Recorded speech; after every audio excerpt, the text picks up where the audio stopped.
Bà xôm group chuẩn bị xuống bục mai bóng ôn chỉ cả score từng ở kia bà chẳngថ្ងៃនេះខ្ញុំនៅអារម្មណ៍ពុកម៉ែបងប្អូនបាទមកតាមដានទស្សនានៅស្រែបង្ហាញនៅខាងក្រោយខ្ញុំនេះគឺមានទំហំផ្ទៃដី 55 អាបាទមុននឹងទៅទស្សនាថាតើស្រូវចេញស្រស់បានកម្រិតណាការលូតលាស់ដងដើមប្រវែងគួរបែបណាយើងមកមើលផ្នែកដំបូងមុនគេគឺទៅលើដីបាទដោយសារស្រែបង្ហាញនេះគឺយើងប្រើប្រាស់នៅប្រភេទរូបមន្តពិសេសបាទរបស់ក្រុមហ៊ុន G សញ្ញាកុងទេពដែលយើងប្រើប្រាស់មានប្រភេទ G សរីរាង្គ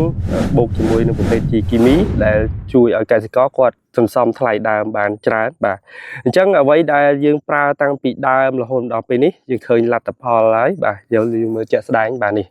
មើលមកផ្នែកខាងក្រោមដីបាទនេះយើងមើលបាទយើងឃើញថានេះដីបាទឡើងអាចចលេនច្រើនមែនតើយើងឃើញដីនេះបាទសិតតែអាចចលេនឡើងអាចចលេនច្រើនហើយបើយើងនិយាយពីបាទដងដើមការបែកគុំនេះជាជាក់ស្ដែងនេះក្នុងមួយដើមបែកគុំបានច្រើន2 3 4 5 6បាទហើយដងដើមគឺធំថ្លោសមែនតើបាទហើយមើលស្លឹកបាទ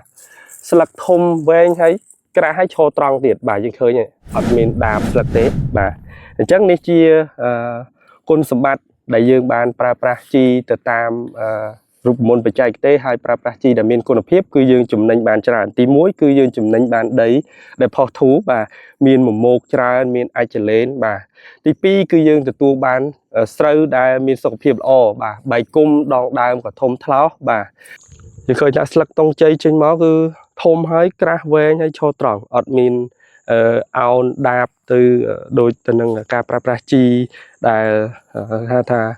គ្មានគុណភាពឬក៏ជីដែលមានកម្រិតអាសូតខ្ពស់ទេបាទយើងប្រើប្រាស់ទៅតាមដំណាក់កាលហើយត្រូវតាមស្តង់ដារបច្ចេកទេសគឺយើងឃើញថាស្រូវ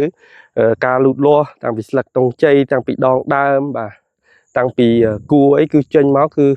មានឯកសណ្ឋានភាពបាទគឺចេញមកស្រស់អត់មានកន្លែងណាចេញមុនចេញក្រោយទេបាទនេះគឺជាផលចំណេញដែលយើងប្រើប្រាស់ជីទៅតាម